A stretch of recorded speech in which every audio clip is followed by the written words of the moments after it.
Votre invité ce matin, Jean Lémarie, est candidate UMP à la mairie de Paris. Bonjour Nathalie Kosciusko-Morizet. Bonjour.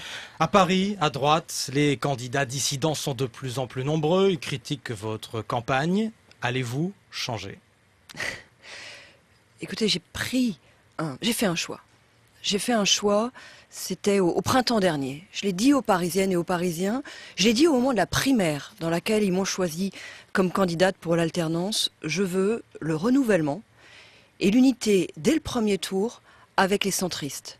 Je veux des listes qui aillent au-delà des frontières des partis politiques. C'est un choix qui est difficile. Il est difficile parce que le renouvellement, ça veut dire qu'on ne reprend pas tous les mêmes qu'en 2001 et en 2008. C'est pas on reprend les mêmes et on recommence. Voilà, il y a des candidats auxquels je ne propose pas de repartir. Il est difficile aussi parce que faire l'union avec les centristes, ça veut dire faire de la place. Ça veut dire accueillir aussi des personnalités issues de la société civile qui sont aujourd'hui sur mes listes, qui sont des personnes qui n'ont jamais été candidates, qui ne se sont jamais engagées, qui s'engagent à l'occasion de cette élection municipale. Et là aussi, ça veut dire faire de la place. Ce choix, je l'assume. Je sais qu'il crée des déceptions. Donc vous ne changez rien? Chez certains qui voulaient être candidats. Mais je voudrais expliquer pourquoi. Pour moi, ce choix, c'est à la fois une condition de la victoire en mars et un gage d'une gouvernance différente après mars. Je ne veux pas remplacer un clan contre un autre. On a à la mairie de Paris aujourd'hui des sortants qui, après avoir gouverné pendant 13 ans la ville de Paris, se divisent sur 3 listes.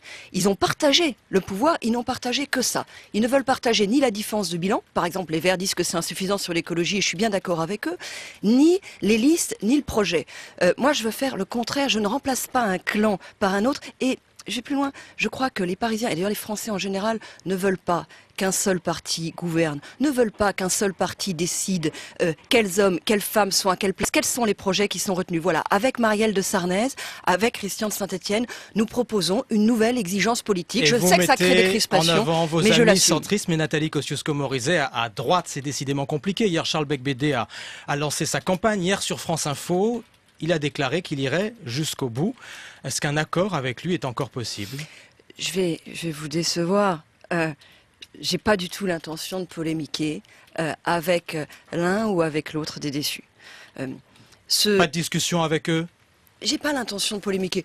Moi, je suis toujours ouverte au dialogue, si vous voulez. Et si à l'un ou à un autre moment, un de ceux qui, aujourd'hui, ont décidé de faire des listes dissidentes, veulent engager la discussion, revenir dans ce grand mouvement d'alternance qui se prépare, moi, je suis prête à reparler. Mais il y a une chose qui est sûre, c'est que je ne dévierai pas de cette ligne de renouvellement et d'unité au premier tour que j'ai proposée aux Parisiennes et aux Parisiens, parce qu'elle est le gage d'une autre manière de faire. Voilà, les déceptions individuelles, d'une certaine manière, je peux les comprendre, mais ceux que je ne veux pas décevoir, c'est les Parisiennes et les Parisiens, et je leur propose de ne pas remplacer un clan par un autre, je leur propose de changer complètement de manière de faire, au risque de créer des crispations, et je sais bien que ça crée des crispations. Et je savais que ça allait créer. D'autres candidats dissidents encore, Marie-Claire Carrère dans votre arrondissement, le 14e, Dominique Tibéri dans le 5e arrondissement emblématique. Pas de solution en vue non plus dans ces arrondissements-là? Même réponse qu'à Charles Becbédé? Je vous dis, je veux le renouvellement. Je ne propose pas les mêmes qu'en 2001 et en 2008. Mais 2001, il y a justement, est-ce que l'évocation de 2001 ne vous fait pas peur? 2001, c'était la division entre Philippe Séguin et Jean Tibéri.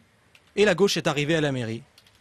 Ouais. Mais moi, vous savez, je pense que le plus grand risque, c'est de ne pas en prendre. Ce serait de vouloir renouveler tous les mêmes, refaire les mêmes listes. On a vu par le passé ce qui se passait.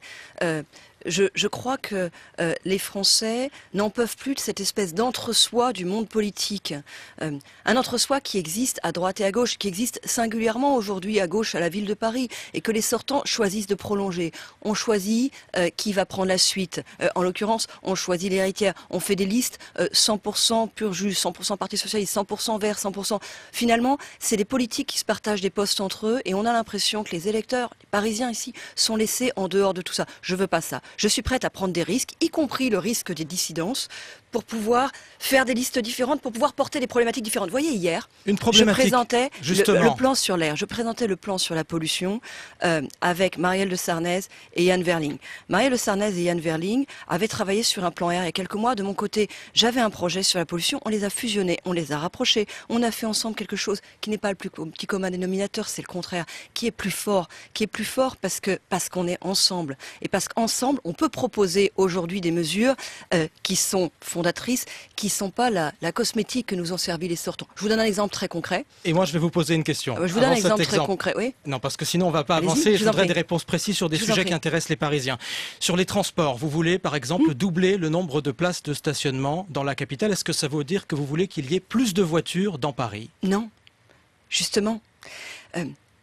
Là-dessus, il ne faut pas se mentir. Dans toutes les grandes villes, dans toutes les grandes métropoles, on réduit le nombre de voitures. C'est une vraie tendance, c'est le sens de l'histoire et je propose aux Parisiens d'aller dans ce sens-là. Mais il y a manière et manière de le faire.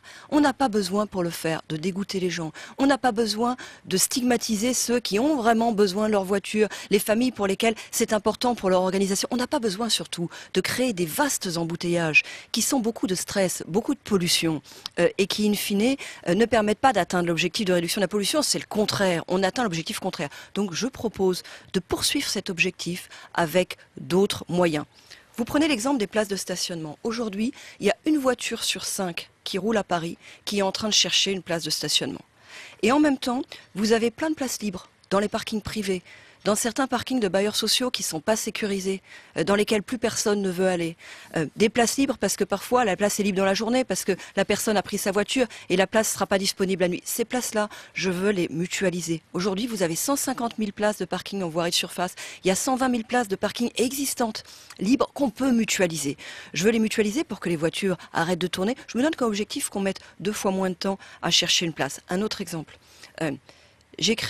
J'ai forgé dans le Grenelle de l'environnement un outil qui s'appelle les APA. C'est la possibilité de créer des zones qu'on a appelées dans les pays européens les low emission zones. Il y en a presque dans toutes les grandes capitales européennes. Paris est la seule à pas en avoir. Et vous voulez les remettre au goût du jour? L'interdiction des véhicules les plus polluants, là où c'est nécessaire. C'est pas les remettre au goût du jour, c'est les appliquer. Paris n'a jamais appliqué. Je donne un calendrier dans lequel les poids lourds les plus polluants, les poids lourds et les cars de tourisme les plus polluants seront interdits dans Paris. Ça aura un vrai impact en matière de pollution. C'est de l'écologie active, c'est de l'écologie efficace. Plus loin dans le calendrier, sur le périphérique, la vitesse va passer de 80 km/h à 70 km/h pour limiter la pollution. Est-ce que vous soutenez cette mesure? Mais c'est pas pour limiter la pollution.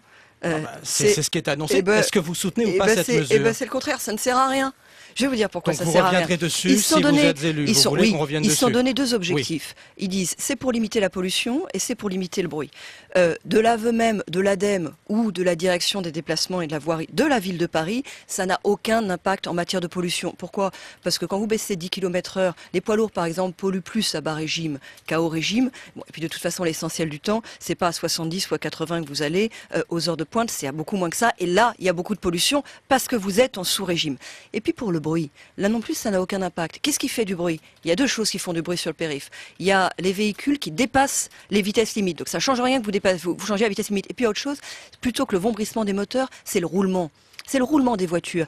Et ça, ce qu'il faut, c'est faire du revêtement anti-bruit. Là-dessus, les sortants ont été très pusillanimes. Pour moi, la couverture du périphérique aura beaucoup plus d'impact, comme je la propose, en matière de pollution comme en matière de bruit. D'un mot, Nathalie Kosciusko-Morizet, l'affaire Dieudonné toujours à la une, comme dans d'autres villes. À Paris, la préfecture envisage d'interdire son prochain spectacle. Faut-il l'interdire? Écoutez, les propos de Dieudonné sont abjects.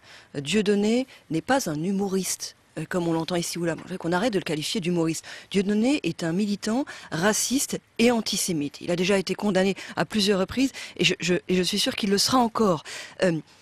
Donc interdiction ou pas. Je voudrais qu'on se dise des choses très claires là-dessus. Ce que promeut Dieudonné, la façon dont il fait la promotion d'un geste inversé du salut nazi, ce que ça entraîne derrière, la multiplication, tout ça est abject.